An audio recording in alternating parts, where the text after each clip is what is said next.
ನೀವು ಜೀವನದಲ್ಲಿ ಅರ್ಥ ಮಾಡಿಕೊಳ್ಳಬೇಕಾದ 10 ವಿಷಯಗಳು. ಇದನ್ನ ಲೇಟ್ ಆಗಿ ತಿಳಿದುಕೊಂಡ್ರೆ ನಿಮ್ಗೆ ನೋವಾಗ್ಬೋದು. ಹಾಗಾಗಿ ವಿಡಿಯೋವನ್ನ ಈಗಲೇ ಸೇವ್ ಮಾಡ್ಕೊಳ್ಳಿ. 1. ನೀವು ಗೆದ್ದಾಗ ನಿಮ್ಮ ಮಾತುಗಳನ್ನ ಹಿಡಿತದಲ್ಲಿಡಿ. 2.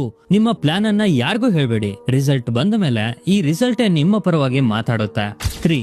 ಬೇರೆಯವರಿಗೆ ಕೊಟ್ಟಿದ್ದನ್ನ ಅವರಿಂದ ತಿರುಗಿ ಎಕ್ಸ್ಪೆಕ್ಟ್ ಮಾಡಬೇಡಿ, ಯಾಕಂದ್ರೆ ಎಲ್ಲರ ಮನಸ್ಸು ನಿಮ್ಮ ರೀತಿ ಮಿಗಿಲಾಗಿರೋದಿಲ್ಲ. 4. ನಿನ್ನೆಗಿಂತ ಬೆಟರ್ ಆಗಲು ನೀವು ಪ್ರತಿದಿನ ಹಾರ್ಡ್ ವರ್ಕ್ ಮಾಡಬೇಕು. 5.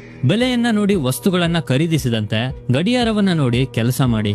6. ದೇವರು ಯಾವುದೋ ಒಂದು ಕಾರಣದಿಂದಲೇ ಒಬ್ಬ ವ್ಯಕ್ತಿಯನ್ನ ನಿಮ್ಮ ಜೀವನದಲ್ಲಿ ತರ್ತಾನೆ ಮತ್ತು ಇನ್ನು ಕೆಲವು ಕಾರಣಗಳಿಂದಾನೆ ಕೆಲವರನ್ನ ನಿಮ್ಮ ಜೀವನದಿಂದ ಹೊರತೆಗಿತಾನೆ. 7. ನೀವು ಜೀವನದಲ್ಲಿ ಏನಾದ್ರೂ ಮಾಡ್ಬೇಕಂದ್ರೆ ನಿಮ್ಮ ಸುತ್ತಮುತ್ತಲು ತುಂಬಾ ಜನ ನಿಮ್ಗೆ ಬುದ್ಧಿ ಹೇಳೋಕೆ ಬರ್ತಾರೆ. 8. ನೀವು ಸೀರಿಯಸ್ ಆಗಿ ನಿಮ್ಮ ಜೀವನ ಮಾಡ್ತಿದ್ರೆ ನಿಮ್ಮ ಲೈಫ್ ಅಲ್ಲಿ ತುಂಬಾ ಜನ ಫ್ರೆಂಡ್ಸ್ ಮಾಯವಾಗಬಹುದು. 9. ಲೈಫ್ ನಾವು ಅನ್ಕೊಂಡಷ್ಟು ಸುಲಭ ಇಲ್ಲ, ಅದಕ್ಕೋಸ್ಕರ ಎದೆಗುಂದದೆ ನಿಲ್ಲಬೇಕು. 10. ಜೀವನದಲ್ಲಿ ನಿಮ್ಮ ಪ್ರಕಾರ ಒಂದು ಬೆಸ್ಟ್ ಅಡ್ವೈಸ್ ಯಾವ್ದಂತ ಕಮೆಂಟ್ ಮಾಡಿ ತಿಳಿಸಿ, ಯಾಕಂದ್ರೆ ನಿಮ್ಮ ಆ ಒಂದು ಅಡ್ವೈಸ್ ಒಬ್ಬ ವ್ಯಕ್ತಿಯ ಜೀವನವನ್ನ ಬದಲಾಯಿಸಬಹುದು.